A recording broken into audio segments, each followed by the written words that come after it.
Geometry का एक खास क्वेश्चन एग्जाम में पूछा गया है और देखते हैं इसमें क्या पूछा गया है। Find the radius of semi circle if angle B is 90 degree.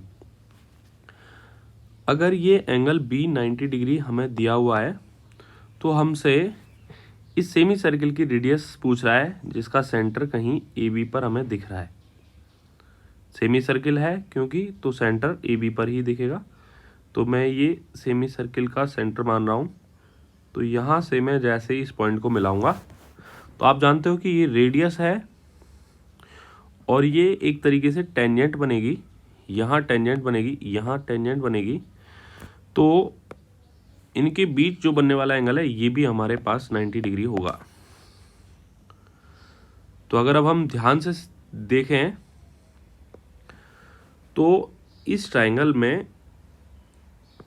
दो ट्रायंगल बन गए, एक तो कंप्लीट बड़ा ट्रायंगल और एक कुछ इस तरीके से छोटा ट्रायंगल। और ध्यान देना कि अगर एंगल बी और ये पॉइंट मैं मान लेता हूं डी और ये पॉइंट मान लेता हूं मैं ई, तो अगर एंगल बी और डी बराबर हैं, ए एंगल दोनों ट्रायंगल में कॉमन है, तो दो एंगल इक्वल होने पर तीसरा एंगल भी इक्वल हो जाएगा, इसलिए दोनों ट्रायंगल ट्रिपल ए रूल से सिमिलर हो जाएंगे। और सिमिलर होने की स्थिति में हम दोनों ट्रायंगल की साइड्स का रेशो सेम कर देंगे। तो यहाँ जैसे ये आर रेडियस दी हुई है, ये आर रेडियस हमें पता चल रहा है यहाँ से यहाँ तक, तो इधर भी ये आर रेडियस है, तो ये जो बचा होगा ऊपर वो 24 माइनस आर बचा होगा, यानी कि ये 24 माइनस आर है, ये आर है, ये आर है और ये 7 है। तो देखो 90 के अब ये कंप्लीट क्योंकि 24 था, तो 24 7 का स्क्वायर करके ऐड करेंगे और रूट करेंगे, तो ट्रिपलेट के माध्यम से भी 24 का स्क्वायर प्लस 7 का स्क्वायर 25 के स्क्वायर के बराबर होता है, यानी कि हाइपोटेनस की वैल्यू यहाँ से 25 निकल के आ जाएगी। अब लगाते हैं हम कि 90 के सामने का angle 24 minus R, 24 minus R, और इसमें 90 के सामने का एंगल साइड 25 का रेशो बराबर होना चाहिए ए एंगल के सामने की दोनों साइड आर और बड़े ट्रायंगल में 7 के रेशो के बराबर, आर अपॉन 7 के बराबर। सॉल्व करेंगे इसे तो ये 24 इंटू 7 माइनस 7 आर उधर जाएगा, 25 में जुड़ेगा तो 32 आर आएगा, और यहाँ 8 से कैंसिल करने पर 4 बार, 8 से कैंसिल करने पर 3 बार, तो 21/4 आर की वैल्यू आना का मतलब है आर की वैल्यू 5.25 आ जाएगी। ये बी आंसर यहाँ पर निकल जाएगा। तो क्वेश्चन को करने का एक तरीका तो हमारे पास में ये है, दूसरा तरीका जो मैं आपको बताने जा रहा हूँ वो ध्यान से समझना।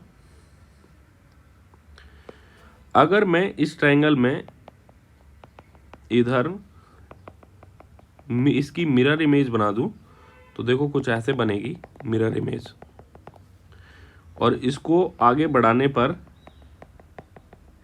ये सर्किल बनेगा ऐसा। अब ये 24 है, इधर मिरर इमेज बनाई है तो ये 7 है, तो इधर भी 7 होगा, और ये 25 आया था तो ये भी 25 होगा।